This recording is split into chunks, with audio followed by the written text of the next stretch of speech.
Le saint curé d'Ars, dans un de ses sermons sur le péché mortel, je vous le cite. « Puisqu'un ivrogne te vend pour un verre de vin, un avare pour une poignée de foin, un gourmand pour un bon repas, et un impudique pour un plaisir infâme.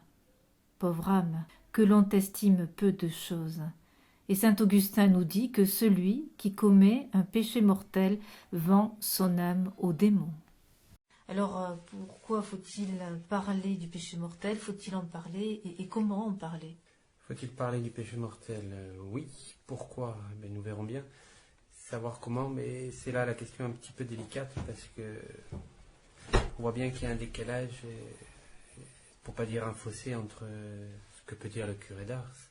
Et il n'y a pas que lui, il y a toute la tradition, je pense au Concile de Trente, donc des conciles, tout l'ensemble des grands prédicateurs, les pères de l'Église, et l'Écriture sainte elle-même, comme saint Paul qui affirme que celui qui pratique l'homosexualité commet un péché mortel.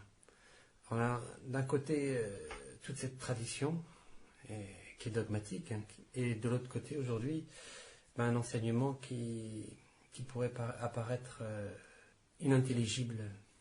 Arriver à faire le lien entre les deux, il y a toute une série d'arguments théologiques qui circulent et qui contiennent beaucoup de vrai. Et il ne s'agit pas de contredire ce qu'il y a de vrai et de bon, mais elles contiennent aussi des erreurs.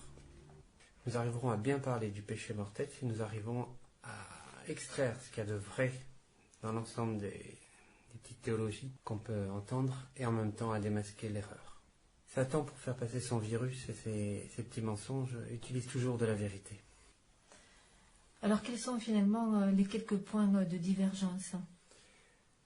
Ceux qui viennent à l'esprit là directement, mais je crois qu'on aura pas mal de choses qui vont venir, mais ça se regroupe essentiellement sur l'ignorance invincible, la notion de liberté, oui.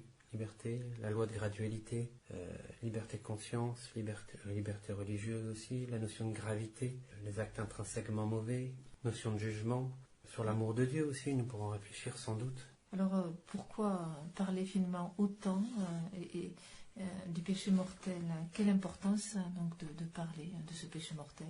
C'est une chose, c'est que ça nous dérange, et si ça nous dérange, ça nous fait du bien. On sait bien que la vérité dérange toujours aussi. Voilà, c'est cette vérité qui nous rendra libres. C'est lieu de guérison. Après, ce qui me semble essentiel, c'est une question qui nous ramène sur nos vérités premières, sur le mystère de la croix, et donc sur le sens de notre vie chrétienne. Qui dit péché mortel dit il y a un ciel, il y a un enfer, on est sauvé, on sera réprouvé. On est tout de suite mis devant nos fins dernières et devant le mystère de la croix. Il y a un ciel, il y a un enfer, j'ai aucune garantie pour me sauver. Je sais que Jésus est là, il a vaincu, je peux lui faire confiance. C'est tout le mystère de la croix. Donc il n'y a pas un chemin d'évolution? On est converti ou on ne l'est pas? J'en viens, si vous voulez. Ouais. J'exprime d'abord quelle est vraiment la radicalité, et après on va voir cette gradualité à travers le choix, une fois que le choix est pris, pour celui qui est pris, et si vous voulez bien aussi, on va revoir cette gradualité pour celui qui n'a pas fait le choix. Très bien. Donc premièrement, la notion de conversion. Il me semble capital. On est converti ou on ne l'est pas. On est dans les mains de Dieu ou on ne l'est pas. C'est très biblique, on est bon ou on est méchant. On est en état de grâce ou en état de péché. On choisit le mystère de la croix ou on choisit de vivre pour le monde. Le mystère de la croix, c'est accepter ces fins dernières, il y a un ciel, il y a un enfer. Seigneur, j'ai mal.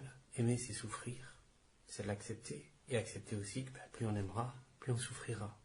Mais c'est ça, accepter la croix. Et si on refuse cette réalité, on vit pour autre chose. Et on a tous fait un choix là-dessus.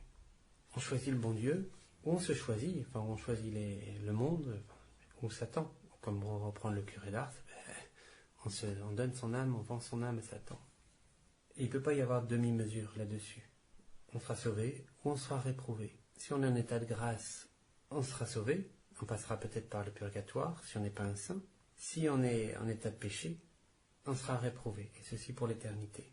Alors, maintenant, à l'intérieur de ça, effectivement, il y a une gradualité. Il y a une gradualité pour celui qui est en état de grâce. Je le choisis, mais je ne le choisis pas forcément très bien. J'ai besoin de me sanctifier, de me purifier. Il y a toute une gradualité, une évolution, un chemin qui doit se faire. à l'intérieur de ce choix qui est fait. J'ai dit oui ou j'ai dit non au Seigneur. Voilà. Tout comme il y a aussi toute une gradualité pour celui qui a dit non.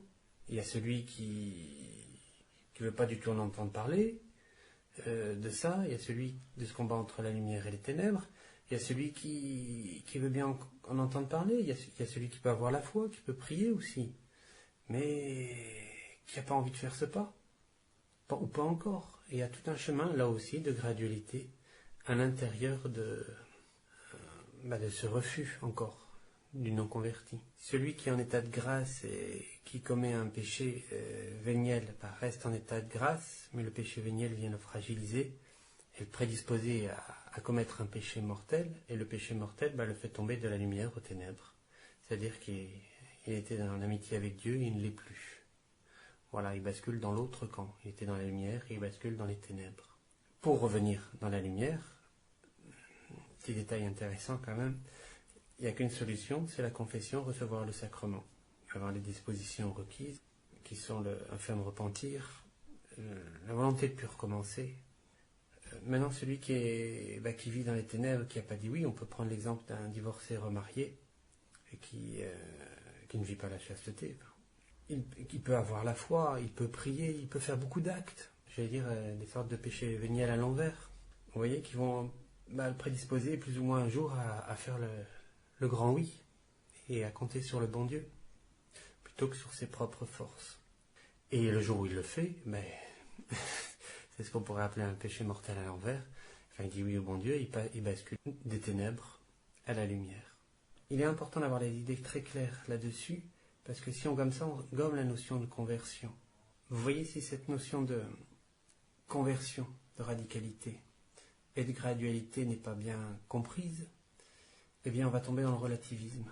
Et on va gommer cette notion de conversion, ce qui veut dire que on va finir par compter sur ses propres forces et non sur la grâce de Dieu. Et on va retomber sur des problèmes insolubles qu'on a aujourd'hui en pastoral. Les divorcés remariés ou quelqu'un qui vit en état de péché n'arrive pas. Pourquoi il n'y arrive pas? Mais parce qu'il compte sur ses propres forces. Et il est normal qu'il n'y arrive pas. Or que se convertir, c'est compter sur Dieu. C'est Jésus qui fait, c'est se compter sur la grâce. Merci et on se retrouve à très bientôt.